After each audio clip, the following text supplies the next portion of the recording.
Voilà, on va commencer cette soirée dédiée au bilatéral. Je vous présente rapidement Monsieur François Chalère, qui est journaliste et économiste suisse, connu pour ses analyses critiques des relations entre la Suisse et l'Union européenne. Il a été rédacteur en chef de PLE Magazine. De la GFI, il a publié des publications économiques influentes. Monsieur François Chalère est également l'auteur de plusieurs ouvrages et articles où il défend une vision souverainiste et critique des politiques européennes, notamment au travers de son blog qui se nomme « À propos du souverainisme non identitaire ». Il a été actif dans le débat public suisse, souvent à contre-courant des discours dominants sur l'intégration européenne. Alors, la participation de François Chalère s'inscrit parfaitement dans la logique du mouvement fédératif roman pour plusieurs raisons. Déjà, M. François Chalère est réputé pour son analyse critique des relations Suisse-Union européenne, notamment en soulignant les pertes de souveraineté et les défis économiques pour la Suisse. Cette critique correspond tout à fait à l'esprit d'indépendance et de réflexion critique que le mouvement fédératif encourage. Son message sur la nécessité de préserver l'autonomie suisse face aux pressions européennes résonne avec la mission du mouvement fédératif de défendre les droits fondamentaux et la souveraineté nationale face à ce que nous percevons comme des intrusions étatiques ou supranationales. Monsieur Chalère, en tant que figure médiatique et intellectuelle, peut mobiliser le public, on va voir ça ce soir, sur une réflexion. Ouais, c'est dur pour vous. Hein. Donc, on espère que ça va vraiment vous mobiliser à poser beaucoup de questions sur une réflexion critique et sur une discussion démocratique, ce qui est au cœur de notre travail au MFR. Et nous cherchons à unir et à informer les citoyens romans en leur proposant un débat ouvert et pluriel. Alors la conférence qui nous réunit ce soir est une occasion pour les membres et les sympathisants de s'informer, de débattre sur ces sujets cruciaux pour l'avenir de la Suisse, dans un cadre qui valorise l'indépendance de pensée et l'engagement citoyen. Voilà, je crois que je vous ai tout dit et je cède la parole à M. François Chalère.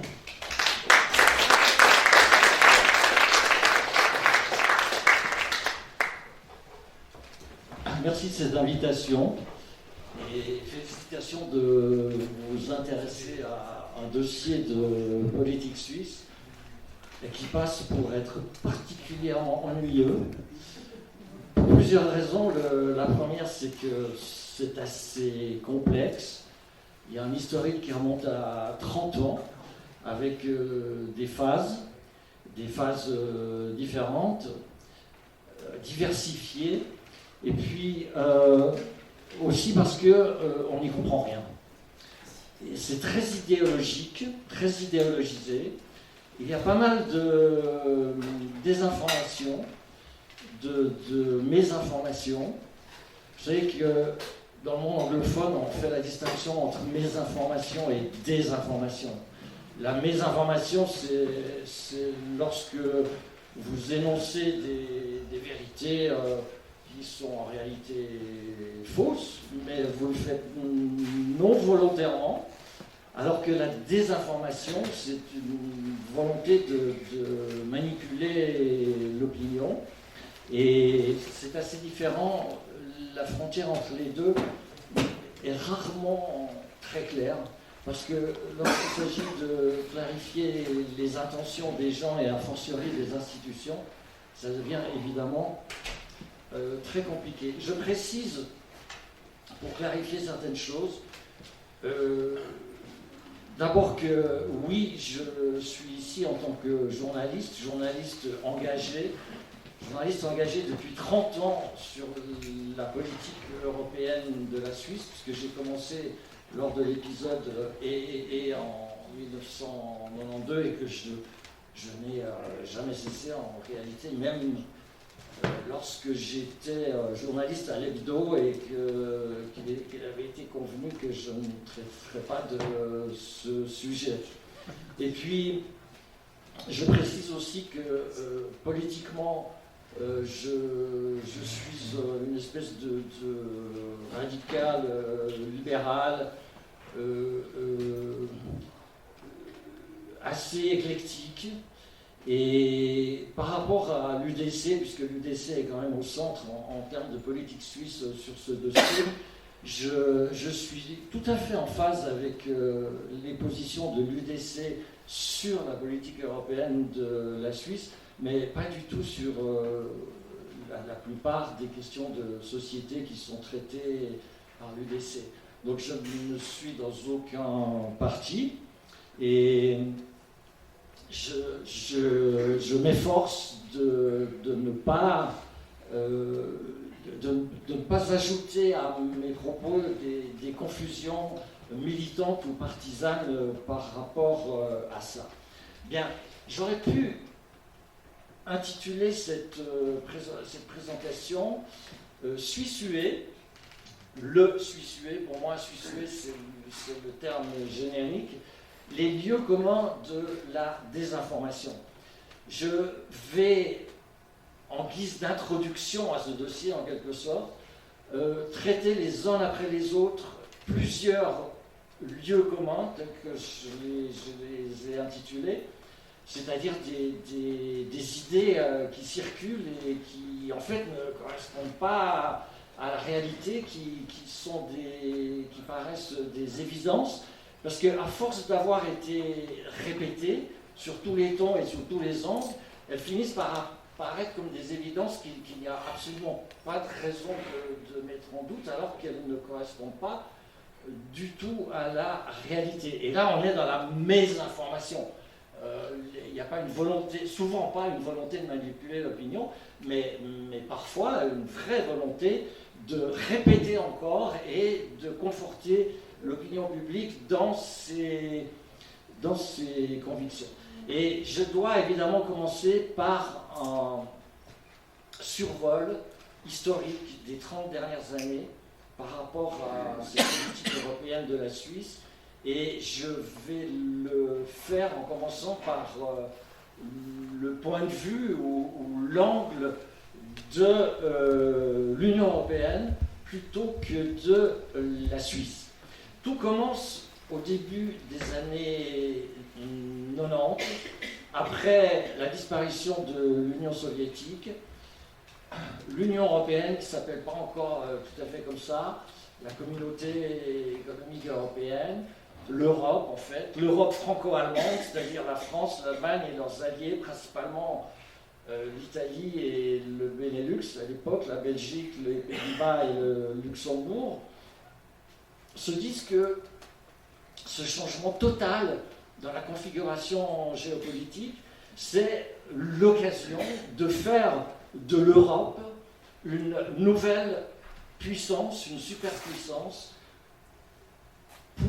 qui pourrait se substituer en partie à l'Union soviétique ou quelque chose comme ça. Mais évidemment, c'est un gros travail, il faut convaincre les opinions publiques et on décide de le faire par étapes, progressivement, en commençant par l'économie. Et la création d'un marché unique remonte à cette époque-là, elle avait déjà commencé avant. Et à cette époque, vous avez la communauté économique européenne et l'association européenne de libre-échange qui regroupe la Norvège, la Suisse, des micro-États comme le Liechtenstein, l'Islande, et puis des pays comme l'Autriche, la Suède, la Finlande, qui, elles, vont adhérer à l'Union européenne, à cette nouvelle Union européenne, parce qu'à l'époque, il y a l'idée que l'Europe va devenir un grand marché dont on doit faire un marché unique, et que ne pas être localisé en Europe et ne pas faire partie de ce grand marché, c'est un déclin assuré. Donc le Royaume-Uni y a déjà adhéré dans les années 70 et la Finlande, la Suède, l'Autriche vont y adhérer à ce moment-là. Et la Suisse va se retrouver avec la Norvège et seul dans l'AEA avec le Liechtenstein et l'Islande. Donc on est dans cette configuration-là au début de la décennie. Et puis, les choses avancent, le marché unique s'organise avec beaucoup de législations européennes qui se substituent ou qui se superposent aux législations nationales.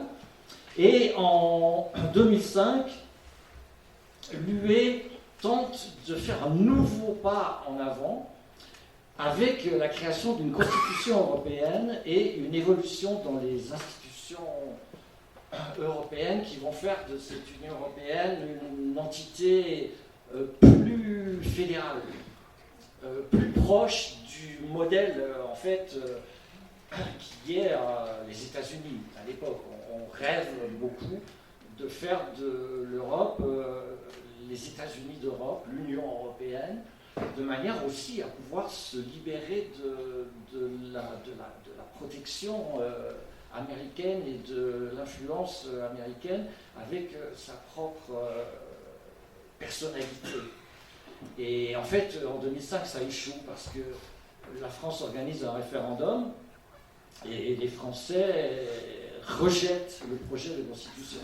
Et si les Français n'en veulent pas, eh bien, on peut passer à autre chose et en fait, elle va se définir, se proclamer comme une entité, une association d'États sui generis, c'est-à-dire d'un genre tout à fait spécifique, qui ne correspond à aucun modèle.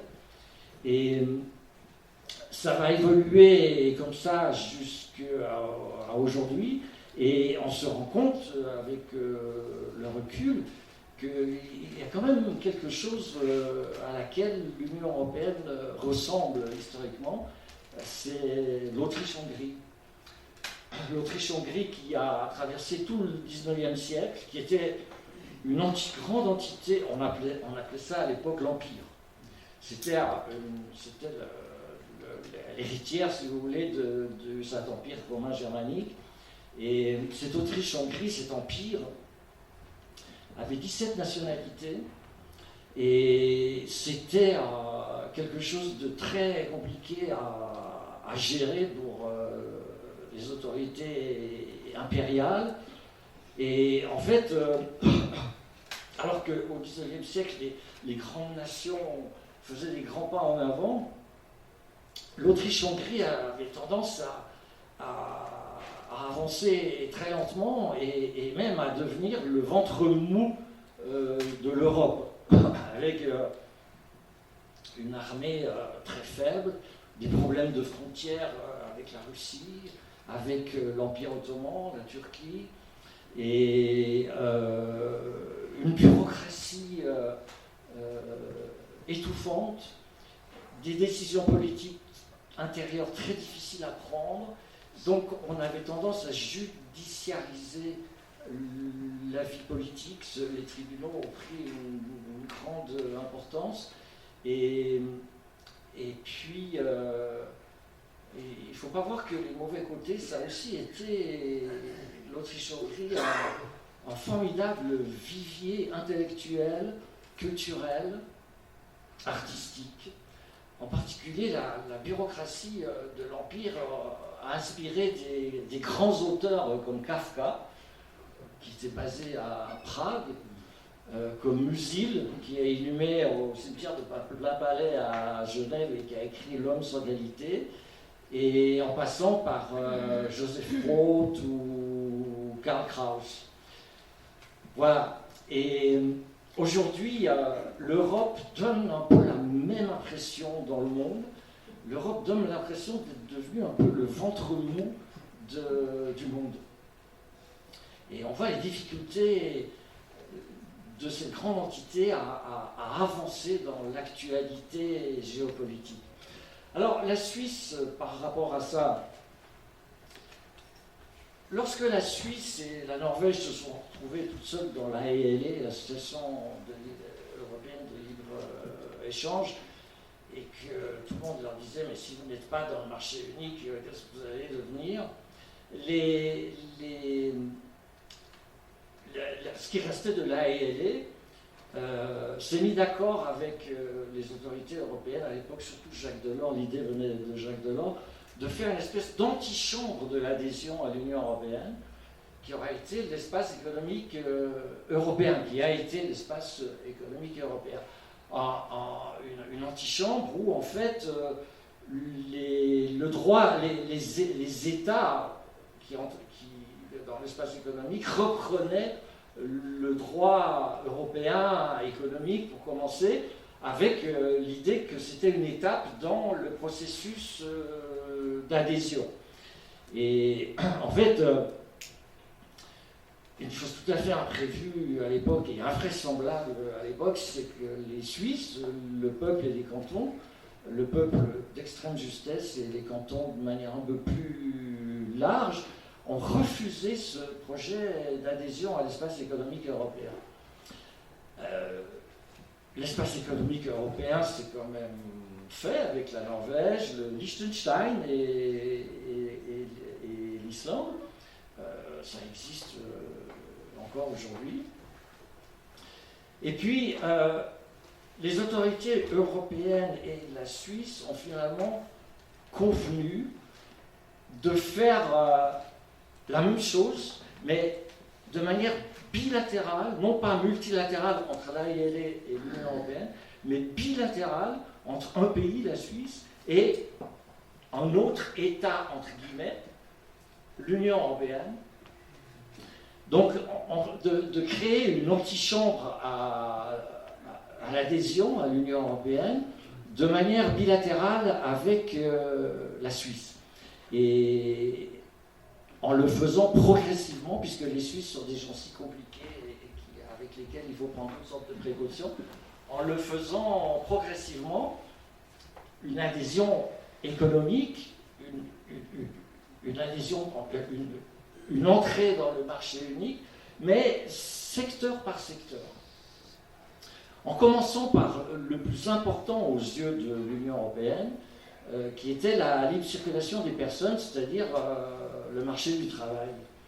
Et pourquoi c'était si important? Parce que le marché unique fonctionne sur un principe unique dans le monde, d'ailleurs, qui met la liberté de circulation des personnes, donc en fait les salariés, sur le même plan que la liberté des capitaux, des biens et des services.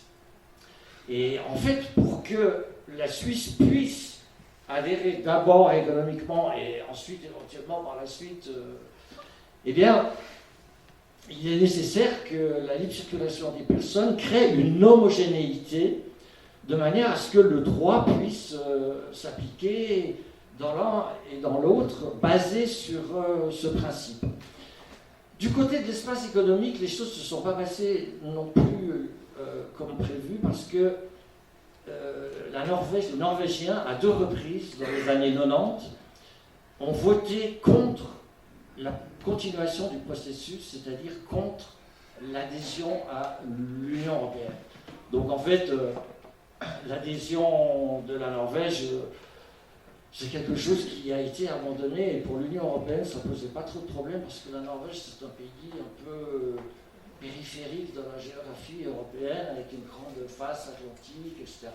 Un peu comme la Grande-Bretagne, qui aujourd'hui est aussi dans la périphérie de l'Union européenne, et c'est pas vraiment un problème, rien à voir avec la Suisse, qui elle est au centre du continent, enclavée, sans accès à la mer. Et le fait que la Norvège abandonne l'idée d'adhérer à l'Union européenne n'a pas du tout dissuadé ni les Européens que la Suisse devait et allait adhérer un jour, ni le Conseil fédéral, qui était responsable de la politique européenne, qui est toujours responsable de la politique européenne. Ça n'a pas du tout dissuadé de maintenir une demande d'adhésion. Et ce n'est qu'en 2005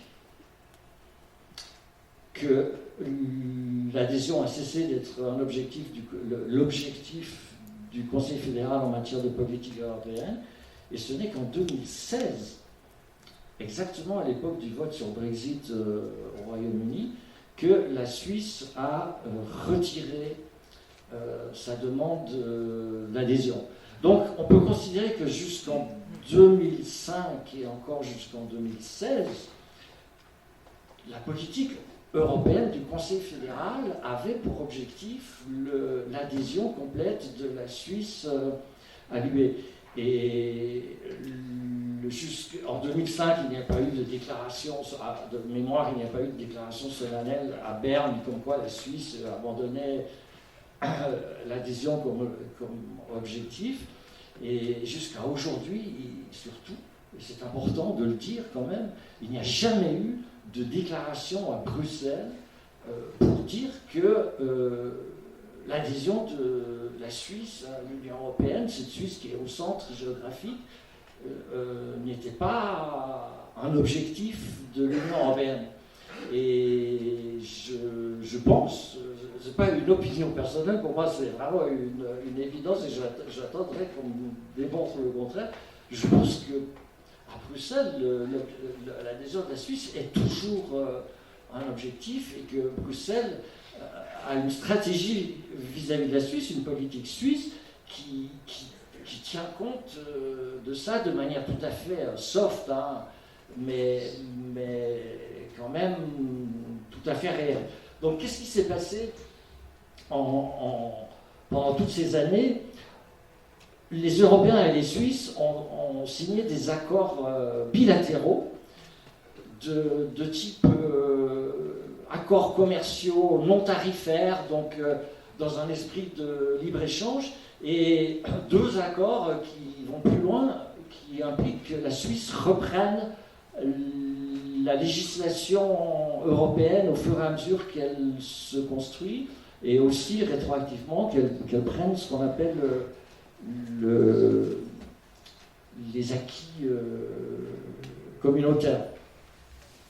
Et ces deux accords qui vont plus loin, c'est Schengen-Dublin, c'est-à-dire la libre circulation des personnes, mais on ne parle pas de libre circulation et de libre accès au marché réciproque au marché du travail. Là, on parle de libre circulation aux frontières, on n'a plus besoin de montrer votre papier comme vos papiers, etc. Et puis Dublin, ce sont des accords qui concernent les demandes d'asile et les réfugiés. Et l'autre accord dans lequel la Suisse s'est engagée à reprendre le droit européen au fur et à mesure, c'est l'accord sur le transport aérien, qui permet à la Suisse d'avoir des compagnies aériennes qui sont relativement libres dans leur travail à l'échelle européenne, en particulier Swissair, qui est propriété du groupe allemand Lufthansa,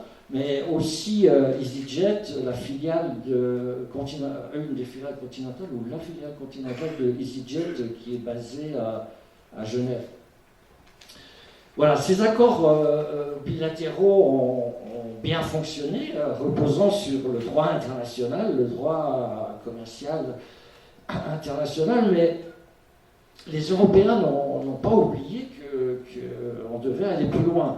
Et l'application des accords bilatéraux 2 venait d'être achevée lorsque les Européens sont venus rappeler aux négociateurs suisses, à leurs partenaires suisses, qu'il fallait maintenant discuter de questions institutionnelles, c'est-à-dire la manière dont la Suisse allait reprendre le droit européen de manière dynamique, c'est-à-dire au fur et à mesure que le droit européen se construit. Et les Suisses n'étaient pas pressés, n'étaient pas vraiment pressés jusqu'au jour où un gouvernement, un conseil fédéral très euro-conformiste, avec le conseiller fédéral Burkhalter aux affaires étrangères, a été faire des propositions à leurs interlocuteurs européens, et ça a relancé le processus d'institutionnalisation de ces accords bilatéraux. Et ça aboutit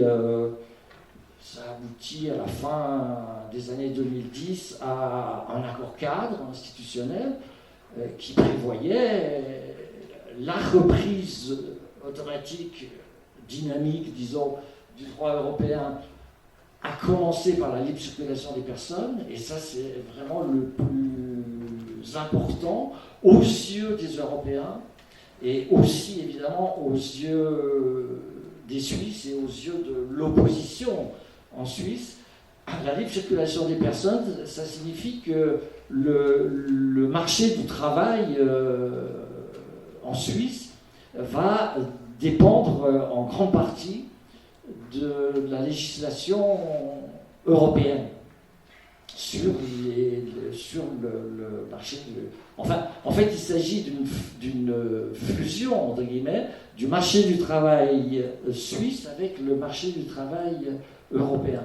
Parce que après le vote des Britanniques sur le Brexit, l'attitude des Européens a passablement changé, leur stratégie a passablement changé. L'Union européenne a exercé beaucoup plus de pression, est devenue beaucoup plus dure avec la Suisse, parce qu'il faut bien se rendre compte que la Suisse pose, telle qu'elle est aujourd'hui, dans ses rapports bilatéraux, pose un double problème à l'Union européenne, pose un double problème de crédibilité. Dans le monde, tout d'abord, si vous êtes asiatique et vous regardez une carte de l'Europe, vous voyez entre la France, l'Allemagne, l'Italie et l'Autriche, vous voyez cette espèce de petit pays, vous ne savez pas ce que c'est, mais vous vous demandez pourquoi il ne fait pas partie de l'Union européenne. Et puis si vous cherchez un petit peu, vous trouverez des réponses dans le genre la Suisse n'en fait pas partie parce qu'elle n'en a pas besoin. Elle est en tête de tous les classements économiques et de performance économique et même de performance sociale souvent dans le monde. Donc pourquoi aller dans l'Union européenne? C'est assez difficile à supporter pour l'Union européenne par rapport à sa crédibilité et encore une fois dans le reste du monde. Et puis un problème de crédibilité à l'interne qui est encore beaucoup plus difficile à supporter. C'est que la principale préoccupation des États en Europe, c'est la montée en puissance des populismes. Et en général, les populistes sont très opposés à l'Union européenne. Ils ne veulent pas sortir de l'Union européenne. Ils veulent rester dans l'Union européenne, surtout s'ils reçoivent de l'argent, s'ils sont bénéficiaires nets. Mais ils sont très critiques et très négatifs sur l'Union européenne. Et qu'est-ce qu'ils font? Ils ne cessent de mentionner la Suisse en disant « Regardez, les Suisses, ils n'ont pas à reprendre toute la bureaucratie, toutes les dispositions européennes, toute cette bureaucratie européenne, et ils s'en sortent très très bien. Et nous, on doit faire tout ce que Bruxelles nous demande, et on s'en sort moins bien que les Suisses. Alors, où est le vrai là-dedans? Donc, l'Union européenne a durci ses positions vis-à-vis de la Suisse et a commencé à exercer des sanctions contre la Suisse pour que la Suisse accepte et le plus rapidement possible la législation économique européenne. En fait, les sanctions ont commencé en 2014, lorsque les Suisses ont accepté l'initiative de l'UDC contre l'immigration de masse, elle s'appelait comme ça, qui signifiait en fait la fin de la libre circulation des personnes avec l'Union européenne. Et ça signifiait la fin du bilatéralisme aux yeux des Européens. Et les Européens ont sorti la Suisse du programme de recherche européen Horizon, Vous vous souvenez de cet épisode, ça a beaucoup fait parler à l'époque. Et ensuite, les Suisses ont renoncé à appliquer cette initiative. Donc nous avons dans la Constitution un article issu de cette initiative qui n'est pas appliqué, parce que les relations avec l'Union européenne ne le permettent pas. Et quand Berne, au Parlement, on a décidé de renoncer à l'application de cette initiative, eh bien, les sanctions ont été levées.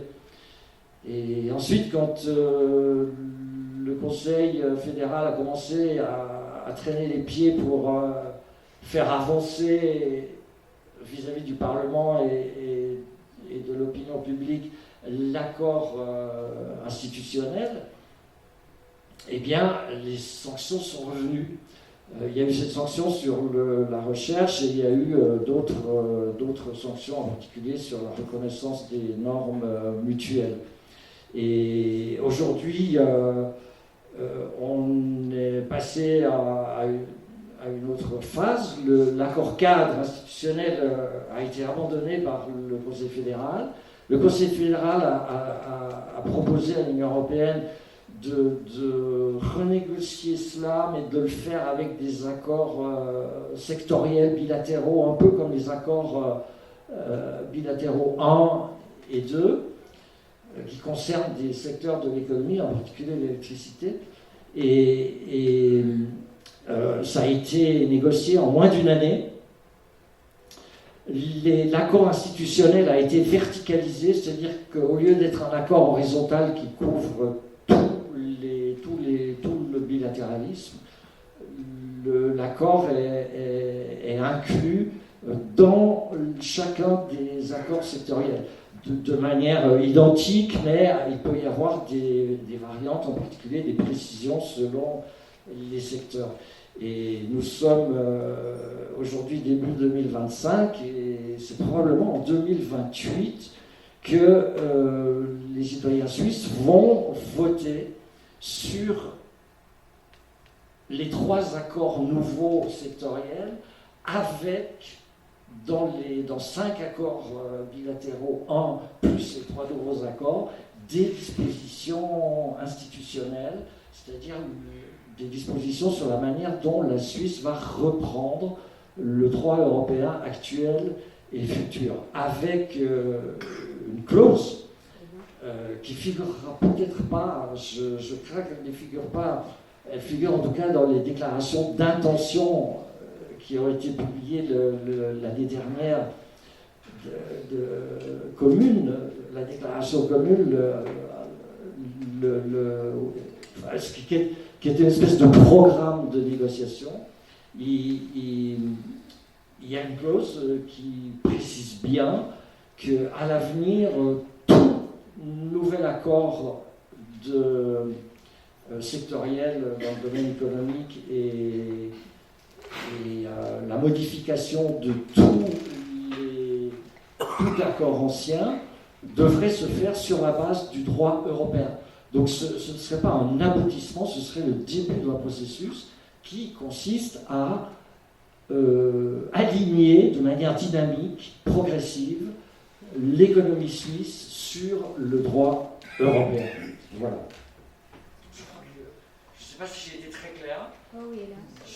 J'ai fait je crois que j'ai fait le tour de cette historique et ça m'a pris à peu près la moitié du temps à disposition. Je pensais que ce serait moins, mais c'est toujours comme ça. Bien. Quels sont les lieux communs de la mésinformation ou de la désinformation sur ce sujet? Je vais les énumérer et en les évoquant, ça contribuera peut-être à une introduction sur le dossier en général. Il y en a que j'ai déjà évoqué, c'est l'idée que Le bilatéralisme que nous connaissons aujourd'hui, cette relation avec l'Union européenne, n'a rien à voir avec une adhésion. Et comme je vous l'ai expliqué tout à l'heure, en fait, je suis prêt à croire ça, mais j'aimerais que Bruxelles le dise.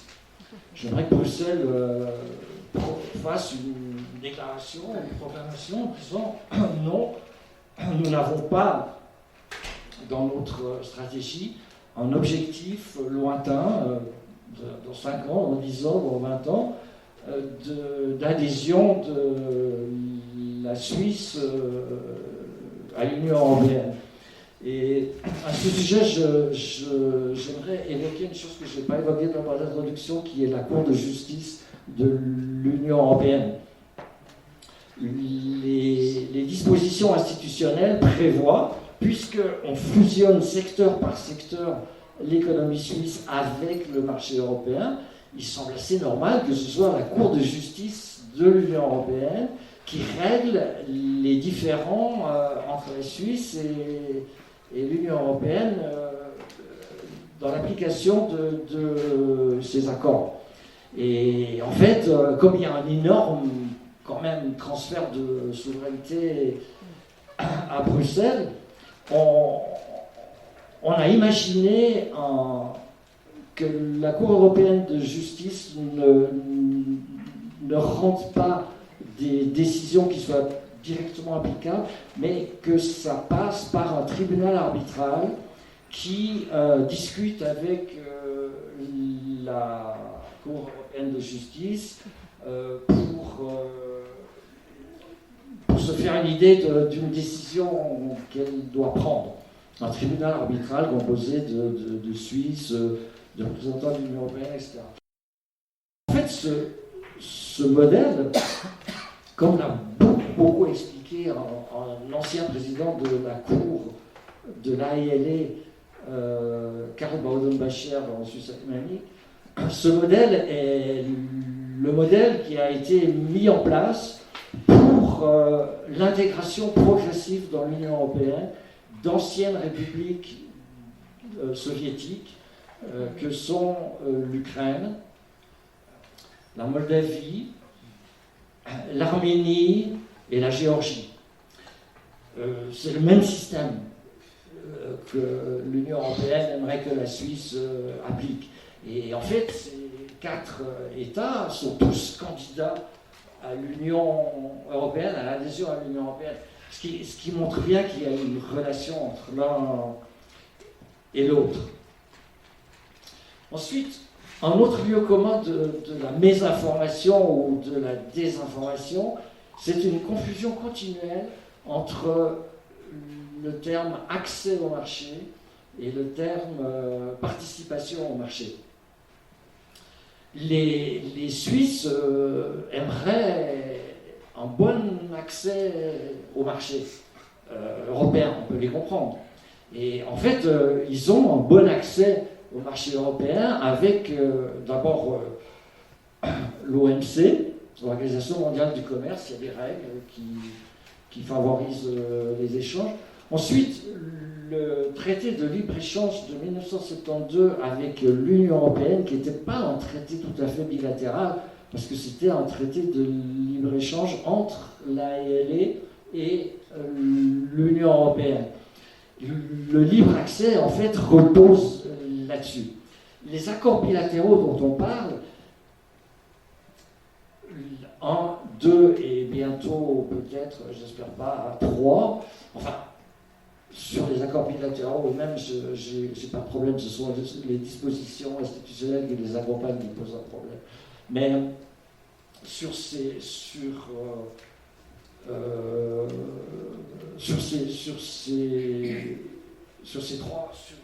trois accords, qu'est-ce que je disais quelqu'un peut m'aider, j'ai perdu le fil.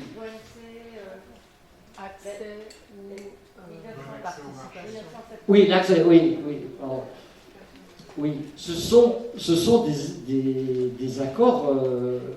Oui, c'est un mélange en fait. Ce sont des accords commerciaux. Il y a des accords commerciaux dans ces accords bilatéraux. Ce sont des accords commerciaux non tarifaires. Le libre-échange existe déjà, mais ce sont des facilitations en particulier l'accord sur la reconnaissance mutuelle des normes techniques, qui fait que si vous voulez exporter un produit dans l'Union européenne, vous l'homologuez en Suisse selon des normes européennes et il sera homologué pour l'Union européenne. Alors, il y a ça, accords commerciaux non tarifaires, il y a des accords de voisinage. Ben, évidemment, la Suisse est hyper voisine avec l'Union européenne qui l'entoure, et il y a des accords de participation à des programmes, des accords de coopération. Par exemple, la participation au programme de recherche. Mais tout ça est mélangé dans les accords bilatéraux. Et en fait, on ne cesse d'expliquer aux Suisses à Berne que ces accords bilatéraux, depuis plus de 20 ans, permettent d'accéder au marché européen. Alors qu'en fait, il s'agit assez peu de cela. Il s'agit accessoirement que ça peut-être sur le marché du fromage. Il y a quelque chose de ce genre-là. Et l'Union européenne, depuis 2016, entre 2016 et 2019, l'Union européenne a cessé de parler d'accès au marché. L'Union européenne parle de participation au marché. Et en fait, l'Union européenne a décidé, ou a pris l'habitude, je ne sais pas très bien, à partir à partir du Brexit, en fait, et peut-être déjà un peu avant, l'Union européenne a décidé que l'économie suisse faisait partie du marché européen, qu'elle faisait partie de facto du marché européen.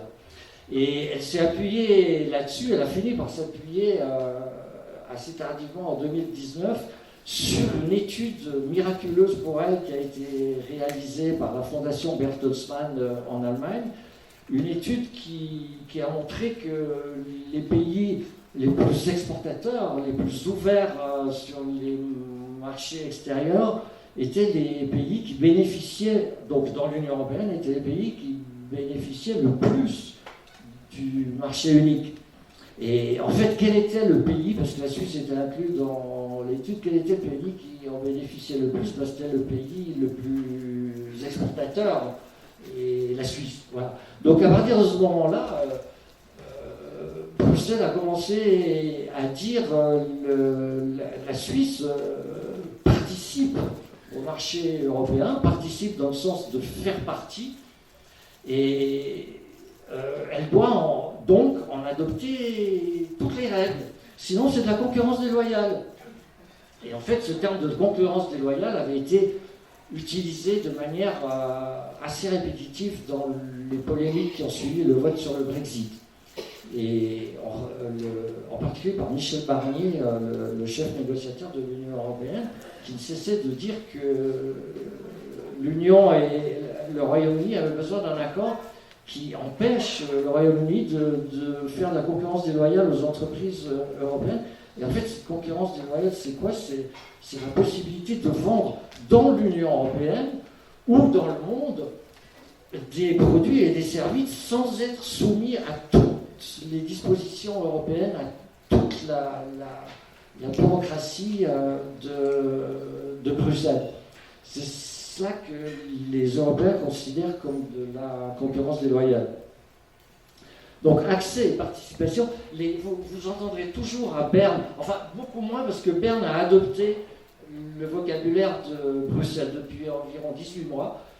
Berne parle de plus en plus non pas de l'accès au marché que les Suisses souhaitent avoir, mais de la participation de la Suisse au marché unique, c'est-à-dire de la fusion progressive de l'économie suisse en commençant par le marché du travail. Voilà. Un autre lieu commun de la désinformation dans ce dossier, c'est l'idée que les accords bilatéraux sont un énorme succès économique. Ces accords bilatéraux qui ont été signés, les accords bilatéraux 1 en 1999, qui ont été appliquées en 2002. La libre circulation des personnes a eu une application complète en 2007 et les accords bilatéraux 2 avec Schengen ont été signés en 2004. Voilà. Et en Suisse s'est développé un narratif sur l'histoire suisse contemporaine qui dit que dans les années 90, l'économie suisse allait très mal et que lorsque les accords bilatéraux 1 et ensuite 2 ont été appliqués, eh bien, l'économie suisse s'est formidablement comportée, sous-entendu grâce à ces accords bilatéraux. Et en fait, ça ne correspond pas à la réalité et j'ai la vanité de penser que c'est moi qui l'ai démontré et je reviens encore pas aujourd'hui de la facilité avec laquelle j'ai démontré ça. Il suffit en quelques clics, vous faites la liste de toutes les années avec les taux de croissance et vous regardez les années avant l'application des accords bilatéraux et la circulation des personnes et après. Et vous regardez à quel moment la Suisse, qui sortait dans les années 90 d'une crise qui a été une crise mondiale dans les années 90 et qui a été une crise particulièrement brutale en Suisse, une crise immobilière, ensuite bancaire, ensuite économique. Les années 90 ont été des années difficiles en Suisse. Certains d'entre vous s'en souviennent, les taux d'intérêt étaient montés brutalement et en fait, vous vous rendez compte que l'économie suisse est sortie de cette période, non pas en 2002 ou en 2007 quand la libre circulation des personnes et les accords bilatéraux ont été appliqués, mais 5 ans avant. Et 10 ans avant l'application complète de la libre circulation des personnes. C'est en 1997 que l'économie suisse se redresse de manière assez spectaculaire et ensuite elle va continuer à progresser et elle va même, on voit qu'elle stagne avec les accords bilatéraux. Et je ne dis pas du tout que les accords bilatéraux ont plombé l'économie suisse, hein. C'est pas du tout ce que je dis, mais en fait, c'est sûr que ce ne sont pas les accords bilatéraux qui ont sorti la Suisse de sa crise des années 90. En outre, cette analyse a été récemment validée par un historien de l'université de Zurich, Tobias Straumann, qui l'a mentionné dans un article en disant qu'effectivement c'était un mythe. Il y a un véritable mythe de la décennie perdue des années 90. En fait, en 97, bien avant l'application des accords bilatéraux 1 et 2, la Suisse s'en est sortie. Mais pourquoi c'est si important? Pourquoi c'est si important dans le débat? Parce que les euroconformistes, appelons-les comme ça, en particulier les organisations économiques, axent toute leur communication sur une continuité entre les accords bilatéraux 1, 2 et maintenant les accords bilatéraux 3, sans parler des dispositions institutionnelles qui viennent par la suite, ils parlent très peu de ça, mais l'idée c'est de montrer que les accords bilatéraux 1 et 2 ont formidablement réussi à la Suisse et qu'il n'y a aucune raison d'avoir des réticences sur les accords bilatéraux 3 qu'on a signés l'année dernière et qu'il y a une continuité heureuse, une continuité à succès dans toute cette affaire. Alors que, en réalité, c'est quand même plus compliqué que ça. Il y a une autre chose que vous avez dû entendre plusieurs fois, je ne sais pas si vous l'avez relevé et mémorisé, c'est l'idée que, c'est surtout dans le milieu politique qu'on dit cela, que la voie bilatérale C'est-à-dire, c'est la relation telle que je vous en parle, a toujours été plébiscitée par les Suisses. Oui, en fait, sauf lors du vote de 2014 sur l'initiative de l'UDC, où de justesse les Suisses ont accepté, ce qui signifiait la fin du bilatéralisme. Et en fait, ce qu'on oublie de dire, c'est que, oui, il y a eu des votes dans lesquels, sur les accords bilatéraux, les Suisses les ont acceptés assez largement, les accords bilatéraux 2 aussi. Ensuite, il y a eu plusieurs votations où le bilatéralisme aurait pu être remis en cause si les Suisses refusaient, les Suisses ont accepté, etc. Ce qu'on oublie de dire, c'est que tout ça se passe dans une atmosphère de menaces continuelles. Continuellement, on explique aux Suisses que s'ils votent contre l'Union européenne, les conséquences seront désastreuses. Et quand vous entendez ça, évidemment, ça va avoir une influence sur votre vote. Et l'initiative de l'UDC, qui a passé de justesse et qui signifiait la fin des accords bilatéraux, quelques années, on l'a remise, l'UDC est revenu, l'initiative n'étant pas appliquée, l'UDC a décidé de revenir avec une nouvelle initiative. Et cette fois, l'initiative a été acceptée.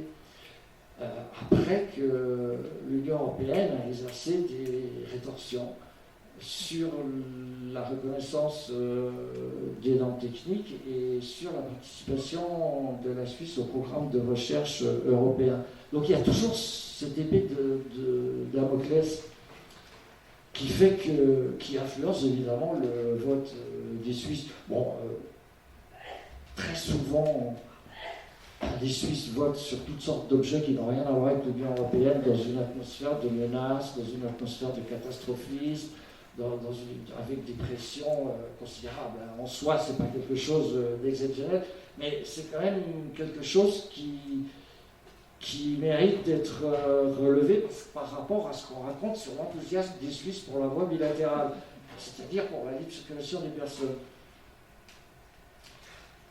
Oui, un autre lieu commun de la désinformation, c'est le nom qu'on a donné aux accords qui ont été signés l'année dernière, très rapidement, en moins d'une année, sous pression européenne, qui a absolument voulu que tout soit réglé avant le mois de décembre. L'Union européenne avait fait la même chose avec le Royaume-Uni. En 2020, le Royaume-Uni a négocié un accord de coopération et de commerce avec l'Union européenne qui fait près de 1500 pages, qui couvre beaucoup de domaines, qui a des éléments de reprise de droit européen aussi, mais sans libre circulation des personnes et sans Schengen Dublin. Et en fait, ce gros accord a été négocié en moins d'une année sous la pression européenne. Et lorsque le Conseil fédéral a annoncé que les négociations auraient lieu l'année dernière, un journaliste, je me souviens à la conférence de presse, je n'y étais pas, mais j'ai vu sur Internet, un journaliste a dit, mais comment vous allez appeler ces accords? Puisqu'on appelle les accords bilatéraux 1, bilatéraux 2, et le Conseil fédéral, M. Cassis a répondu qu'ils n'avaient pas de nom pour l'instant. Et les organisations économiques se sont précipitées pour parler de bilatéral 3. Et en répétant continuellement qu'on allait voter sur les bilatérales 3. Et le terme s'est imposé, alors qu'aujourd'hui encore, il n'a jamais été utilisé par le Conseil fédéral. Bon, le Conseil fédéral emploie le terme d'accords de stabilisation et de développement avec l'Union européenne, ce qui vaut guère mieux, parce que pour ce qui est de la stabilisation et pour ce qui est de la stabilité de l'Union européenne, c'est un autre sujet. Mais ce terme bilatéral 3 s'est imposé et il va certainement jouer un rôle important, parce qu'il y a cette idée que le bilatéralisme, le 1, 2 et maintenant 3, c'est une continuité dans le bonheur économique et social, alors qu'en réalité, c'est un changement de régime pour les raisons que j'ai évoquées, c'est-à-dire l'alignement dynamique du droit économique suisse sur le droit européen.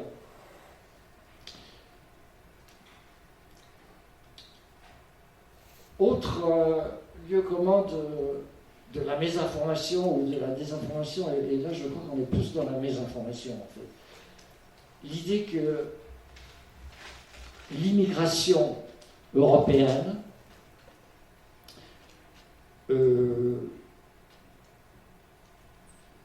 est rendue possible par l'accord sur la libre circulation des personnes. Je m'explique. Lorsque les Suisses ont eu à voter sur les accords bilatéraux, en mai 2000, le gros morceau, c'était la libre circulation des personnes. D'ailleurs, le gros morceau, aujourd'hui encore, c'est la libre circulation des personnes. Tout tourne autour de la libre circulation des personnes. Sans la libre circulation des personnes, on parlerait beaucoup moins de ces accords, parce qu'ils passeraient beaucoup plus facilement. Pour faire passer ces accords en 2000, le Conseil fédéral avait répété à plusieurs reprises que l'immigration européenne nette, c'est-à-dire les gens qui s'installent, moins les gens qui sortent de la Suisse pour retourner dans l'Union européenne, par exemple, allait être au maximum de 10 000 personnes par année. Et les organisations économiques parlaient de 8 000 personnes. En réalité, depuis la pleine application des accords, l'accord de la libre circulation des personnes en 2007, l'immigration européenne nette moyenne est de 48 000 personnes depuis 2007. Et l'immigration extra-européenne, la moyenne est de 20 000 personnes. L'immigration extra-européenne a baissé. En réalité, elle était plus élevée avant la libre circulation des personnes avec l'Union européenne. Et le chômage a augmenté. Nous avons un chômage comparable si on utilise les chiffres du BIT. Nous avons un taux de chômage d'environ 4%. Ce n'est pas un des meilleurs taux de chômage de l'Union européenne. Nous sommes nous sommes le 10e ou 11e pays. Il y a une dizaine de pays qui ont un taux de chômage plus favorable que la Suisse. La Pologne, par exemple. Ce que je vous dis là, il faudrait que je le revérifie, parce que ma dernière vérification remonte, je crois, à 2 ans. Mais cette immigration européenne, elle est absorbée par l'économie, en gros. L'économie suisse a besoin d'immigration. C'est une évidence. Pour des raisons démographiques, je n'ai pas à vous l'expliquer, vous savez ça comme moi. Des problèmes de dénatalité, etc. On a une économie surdimensionnée par rapport à notre bassin de population. Nous avons une population active d'origine suisse, entre guillemets, qui est en baisse, donc cette immigration est nécessaire. Et on a pris l'habitude d'expliquer et de dire que cette immigration, c'est la libre circulation des personnes, l'accord de libre circulation des personnes avec l'Union européenne qui permet cette l'immigration. Et que si on renonce à l'accord de libre circulation des personnes, eh bien, l'immigration européenne va baisser et que ça va poser enfin, qu'il n'y aura plus d'immigration européenne. En réalité, c'est ce qu'on dit, c'est un raccourci, mais c'est ce qu'on dit. Et en réalité, non, ce n'est pas l'accord de libre circulation des personnes qui provoque l'immigration. Elle la favorise probablement, elle favorise probablement l'immigration européenne. D'ailleurs, depuis que le Royaume-Uni a renoncé, l'immigration européenne a beaucoup baissé, elle a été remplacée par une immigration extra-européenne, surtout dans les universités britanniques. Et les universités britanniques ne s'en plaignent pas trop, parce que les étudiants asiatiques, par exemple, sont des étudiants très très très doués, qui remontent le niveau des hautes écoles. Bon, je dis ça, c'est très anecdotique, hein, mais quand même. Donc, avant la libre circulation des personnes, la Suisse avait sa propre politique d'immigration, et il y avait des quotas comme dans un nombre incalculable de pays dans le monde, enfin c'est quelque chose de très banal. Il y avait des quotas, et ces quotas, ces contingents n'étaient jamais atteints. En fait, l'immigration se produisait naturellement, elle évoluait naturellement, et le Conseil fédéral et le Parlement s'arrangeaient toujours pour que le plafond autorisé d'immigration soit plus élevé que l'immigration normale. Donc on pourrait tout à fait revenir à un système comme celui-là, et les organisations économiques vous diront oui, mais c'est de la bureaucratie en plus, c'est difficile, il faut faire des demandes. Moi je me rappelle, pourtant avant la libre circulation des personnes dans les années 2000, quand c'était encore pas appliqué, j'étais à Genève et je faisais des recrutements de frontaliers, et pas seulement de frontaliers. Et en fait, je n'ai pas du tout souvenir que c'était quelque chose de difficile et de compliqué. Ça se faisait très rapidement et de manière tout à fait, il me semble, aujourd'hui, du recul assez optimal.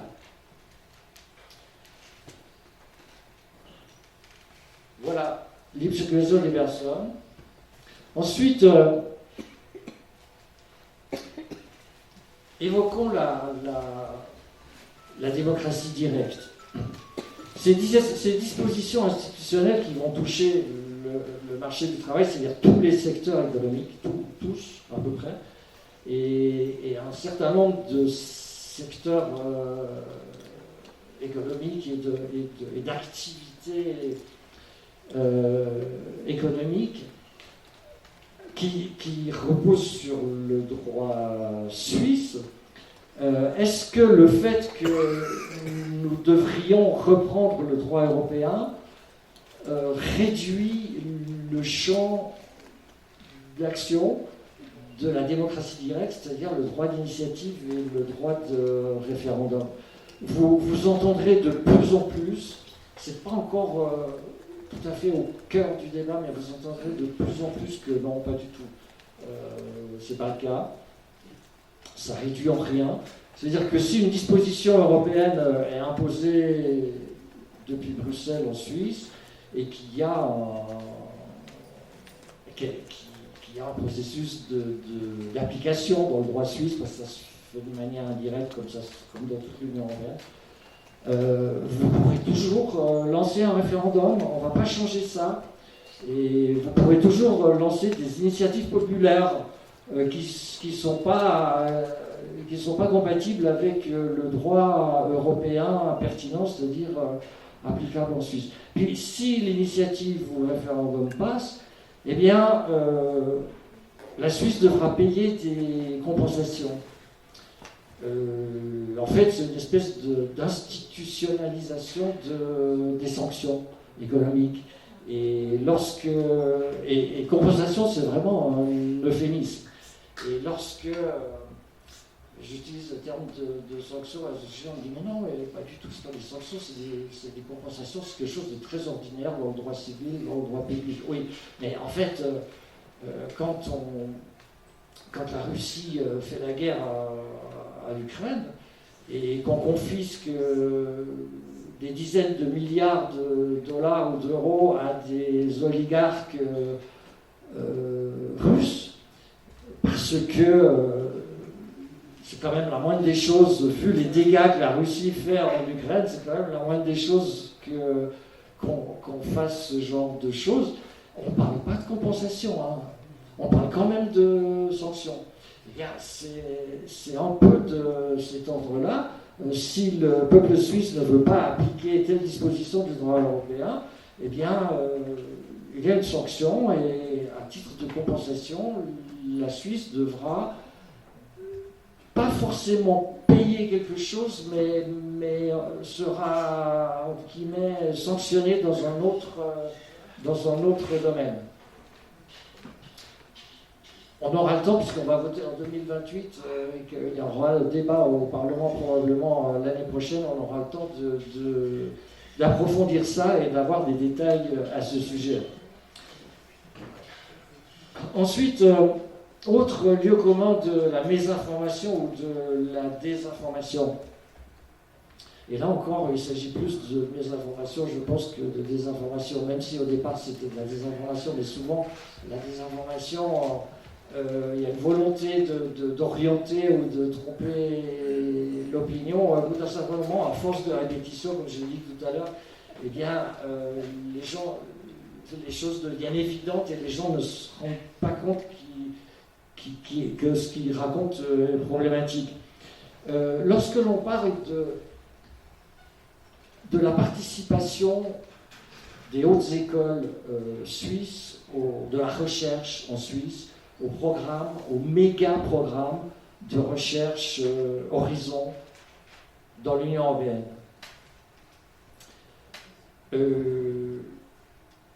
On s'est rendu compte, donc la Suisse a été sortie non pas de l'accès à ce programme, mais du statut d'associé. La Suisse n'est plus associée de ce programme, ce qui limite un petit peu sa participation. Mais la participation est toujours possible à, je dirais, peut-être 2/3. Je ne sais pas comment il faut mesurer ça, mais la participation est encore possible. Elle est un peu plus compliquée probablement, mais c'est extrêmement efficace en Suisse sur le plan politique, et Bruxelles qui est très très bien renseigné sur les débats politiques en Suisse. Je peux vous dire que la délégation de l'Union européenne à Berne renseigne Bruxelles de manière assez détaillée, et Bruxelles sait sur quel bouton il faut appuyer pour créer un malaise en Suisse, surtout du côté des eurosceptiques. Et en fait, les Suisses sont très fiers apparemment d'être une vraie nation innovante avec de la recherche à la pointe. Et si l'Union européenne nous empêche de participer à ces grands méga programmes de recherche, eh bien, la Suisse va décliner sur ce plan-là, et nous pouvons difficilement vivre avec l'idée que les chercheurs suisses ne soient plus ce qu'ils sont depuis des décennies. En réalité, ce dont on parle là, ça ne concerne que la recherche dans les hautes écoles. Donc en fait, la recherche académique. Essentiellement les écoles polytechniques fédérales, les universités, mais aussi les HES, et certaines entreprises, des PME, sont associées à ces programmes d'une manière ou d'une autre, à ces programmes académiques, et tout ça fonctionne assez bien. Donc cette sanction-là a montré que le lobby académique en Suisse est un des lobbies les plus puissants. C'est certainement à cause ou grâce, je ne sais pas comment il faut dire, ce lobby académique, que la Suisse a décidé de reprendre dans la précipitation des négociations avec l'Union européenne après les avoir abandonnées 3 ans avant. La réalité, c'est que ce dont on parle là, ça ne représente que 3 à 3,5% des fonds investis dans la recherche en Suisse annuellement. 3,5% environ. Cette recherche, en guillemets, académique. Les investisseurs dans l'industrie, dans les technologies, dans toutes sortes de domaines, les multinationales en Suisse, les grandes entreprises en Suisse, et même les PME en Suisse, investissent dans la recherche et développement. Et ce dont on parle, ce sur quoi porte cette sanction, ces sanctions, ne représente que 3,5% des fonds investis dans la recherche. C'est dire s'il n'y a pas de quoi vraiment s'alarmer complètement du fait que la Suisse ne soit plus associée dans ces programmes de recherche européens, d'autant plus que ces programmes de recherche européens, il faut quand même le dire, ils existent depuis les années 80. C'était l'initiative du président Mitterrand à l'époque, et ils se sont développés, mais entre-temps, il y a eu ce qu'on appelle la révolution numérique, les incroyables innovations qui ont eu lieu depuis les années 90, et on cherche enfin une innovation marquante issue de ces méga programmes de fonds publics dans l'Union européenne. On a l'impression, on se demande toujours sur quoi porte cette recherche. Et quand on essaye de mettre son nez dedans, il y a un rapport qui date de 4-5 ans, un rapport de l'administration fédérale à ce sujet. On voit sur quoi porte la recherche. On n'a pas l'impression que ce sont des domaines clés de l'innovation. Alors, il y a beaucoup de développement durable, il y a beaucoup de toutes sortes de choses qui tiennent à cœur à l'Union européenne, à juste titre probablement, mais qui ne sont pas des innovations marquantes. Et puis, l'importance économique des accords de reconnaissance mutuelle.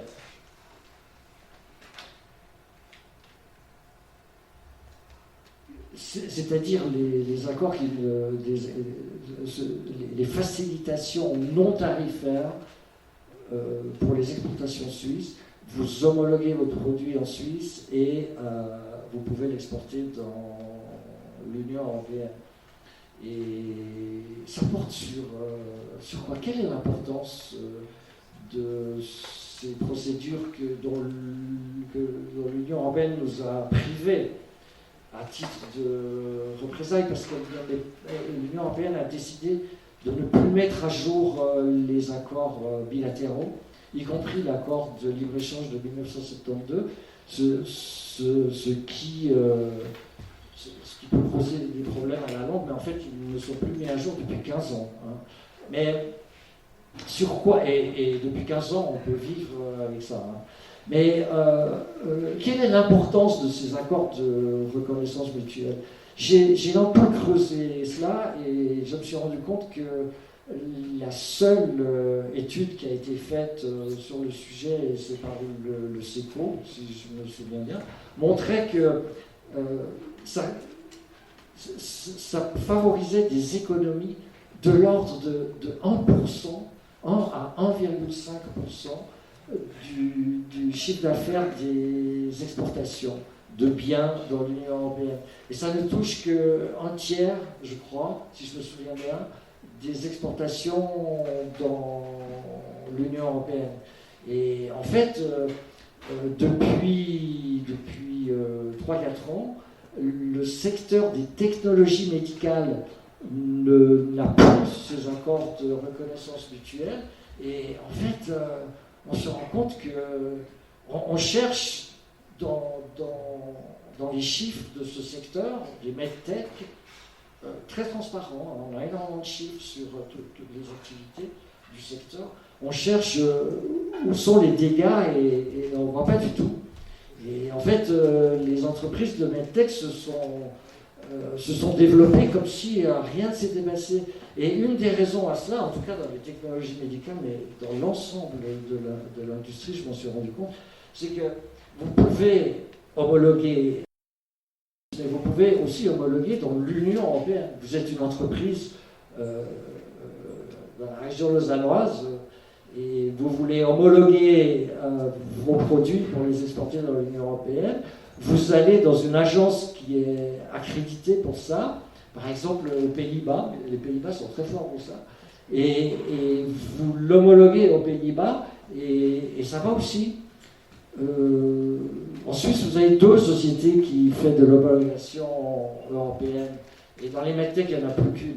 Et en fait, je me suis rendu compte que dans les medtech, depuis longtemps, bien avant qu'on parle de ça, plus de 90% des homologations avaient lieu directement dans l'Union européenne. Donc le gros des homologations n'est pas vraiment impacté par ça. C'est une sanction dont on parle beaucoup en Suisse, qui fait très peur, mais en réalité qui a une importance tout à fait relative. Voilà. J'ai quand même un peu dépassé le temps imparti.